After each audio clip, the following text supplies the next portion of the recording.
કેવું લાગ્યું બેન? જોરદાર. બીજી વાર સરસ છે.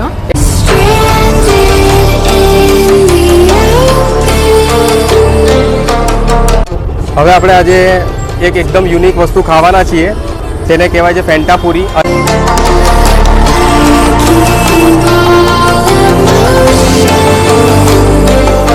વાળી ફેન્ટા જોઈશે આમાં, કારણ કે બહુ ટેસ્ટ છે. આપણે આની અંદર ફેન્ટા નાખી દઈએ અને પછી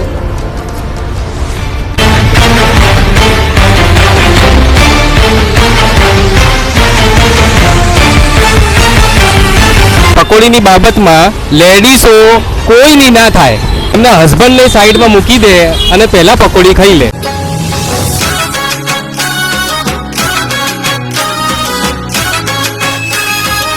આજની સ્ત્રી શું કરી શકે છે એનું બેસ્ટ ઉદાહરણ હું તમને આપવા માંગુ છું. દક્ષિણી વિસ્તાર છે મણિનગરનો, બહુ સારામાં સારો વિસ્તાર છે અને બહુ સારા લોકો રહે છે અહીંયા અને બહુ સારી પોપ્યુલેશન છે. એની વચ્ચે આટલી સરસ જગ્યાએ એમણે એમનું પાણીપુરીનું સેટઅપ કર્યું છે, બહુ સરસ છે અને ટેસ્ટ એટલે અદ્ભુત. તમે ગૂગલમાં સર્ચ કરશો કે બેસ્ટ પાણીપુરી અમદાવાદની કઈ, તો એમાં આમનું સેકન્ડ નંબર ઉપર રેન્ક આવે છે.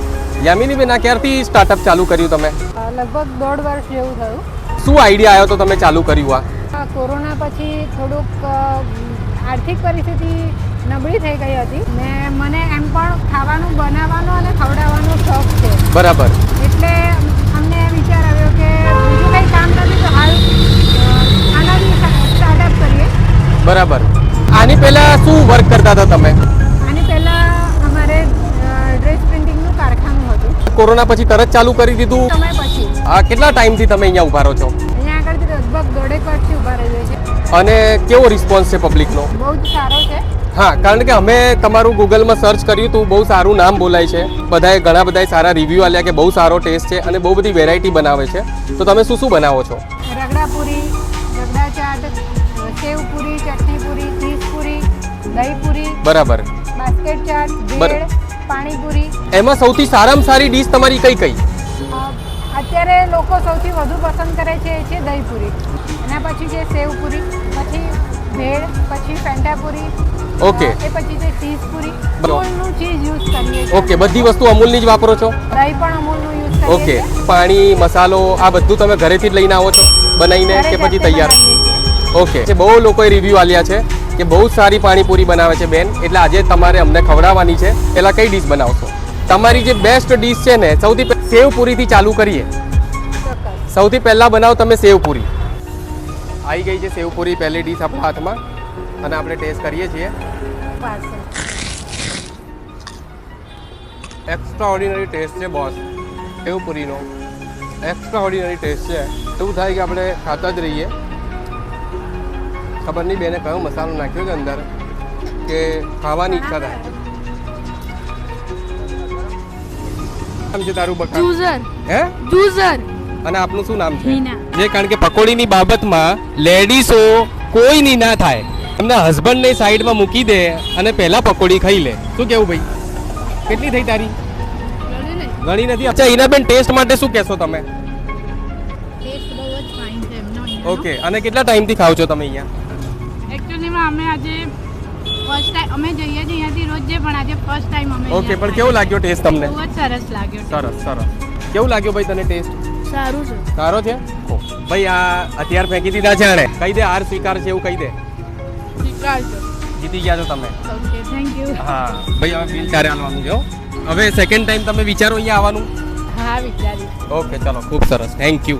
એમણે ચટણી બનાવી છે ને, એ સ્પેશિયલ ફેન્ટા માટે બનાવેલી ચટણી છે, એટલે કદાચ કોઈ કોપી બી કરવા જાય ને તો કોપી થાય એવું નથી, કારણ કે આ એકદમ અંદર મર્જ થઈ જાય છે બધું. પછી આપણે ખુદ ટેસ્ટ કરીશું. એકદમ યુનિક વસ્તુ ખાવાના છીએ, જેને કહેવાય છે ફેન્ટા પૂરી. અને આખા ગુજરાતની અંદર, મને લાગે છે આખા ઇન્ડિયામાં કદાચ પાણીપુરીની અંદર ફેન્ટા આ જ વ્યક્તિ નાખતા હશે, બાકી કોઈ નથી નાખતું. પણ બહુ નામ છે ફેન્ટા પૂરીનું, લોકો બહુ દૂર દૂરથી ખાવા આવે છે અહીંયા. બેન બનાવે છે આપણા માટે ફેન્ટા પૂરી. ભાઈ આ ફેન્ટા છે, આ જશે પકોડીની અંદર અને એમણે કોઈ સ્પેસિફિક આના માટે ચટણી બનાવી છે. આ ફેન્ટા નાખી છે આની અંદર. તમે જુઓ અંદર છાગ આવી ગયા છે.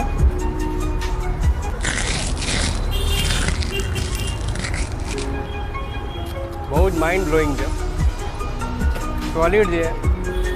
આ જુઓ શાક બને છે અંદર અને એકદમ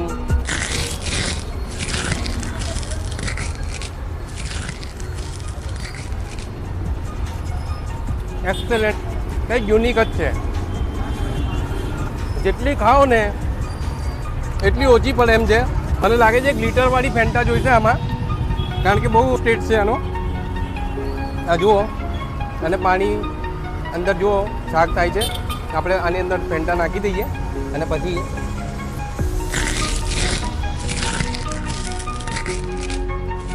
આનું નામ ફેન્ટા પૂરીમાંથી ફેન્ટાસ્ટિક પૂરી કરી દો. બહુ સરસ છે.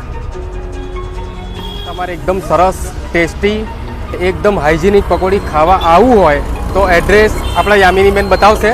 ક્યાં છે યામિનીબેન? ક્યાં આવવું પડશે આ લોકોને? દક્ષિણી રોડ, મેઘદૂત સ્કૂલ અને જલારામ ખમણ હાઉસની વચ્ચે, પ્રતિભાનગર સોસાયટીના નાકે, દક્ષિણી, મણિનગર, અમદાવાદ.